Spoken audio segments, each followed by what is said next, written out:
Hey everybody, it's Faraz. And in this video, I'm going to share with you an exciting new feature that we're announcing today at Socket called the Socket Web Extension. It's available for Chrome, Firefox, Edge, and Brave, and coming soon to Safari.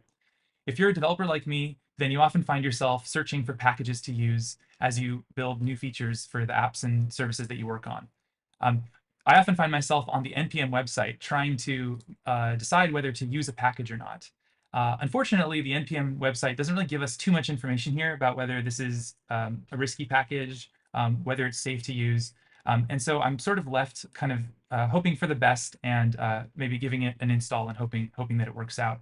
Now, if I were to do a search on the socket.dev website for this package, I'd actually get a lot more information. Right away, I can see this package is known malware. And if I click in here, I can see that this package is actually going to collect some information from my system, base64 encode it, and then fire it off to a remote server via a post request.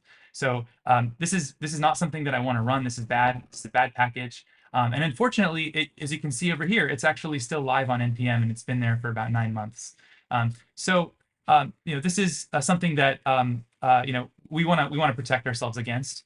And fortunately, today with the Socket Chrome extension and web extension, you can actually do this. So if we come over here and give this extension an install, and then I come back to the NPM website and give that a refresh, you'll see that Socket has helpfully added information directly into the page that helps me decide whether I should use this package or not. So I can see the score is 35 out of 100, and I can see all the important warnings here. So this is a package that is malware, it has install scripts, it accesses the network, and it's not very popular. All red flags for potentially reasons not to use this package. Now, the best part about this extension is that I don't have to remember to go to the socket.dev website and do a search there. It just brings that information directly into the package page when it's relevant to me. So let's take a look at maybe another example or two here to get a sense for how useful this can be.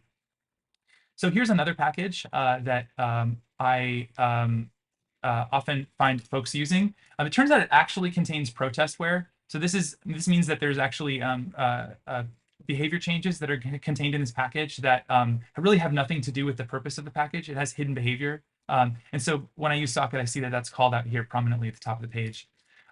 Let's look at another example.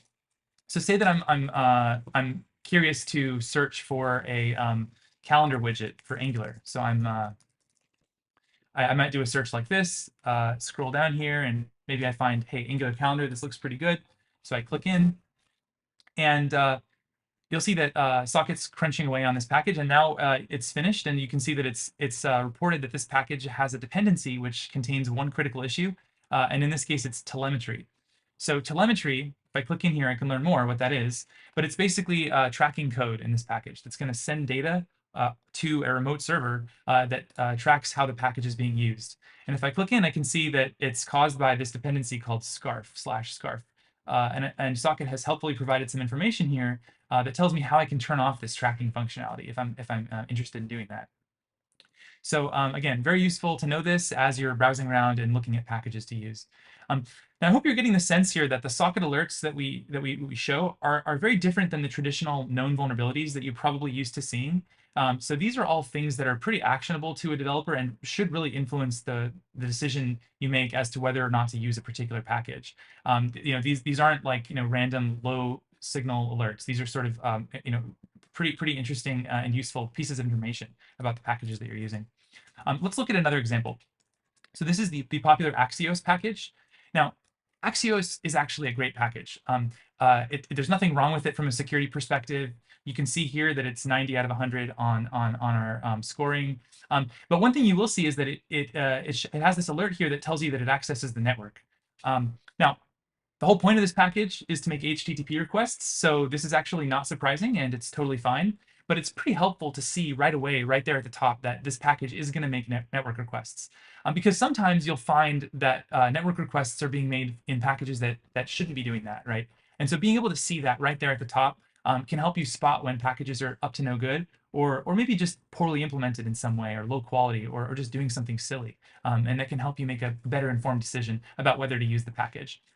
So let's maybe take a look at one of those such examples. So this package, XML HTTP request, is actually like a shim for the XHR function that's now been replaced by the fetch function.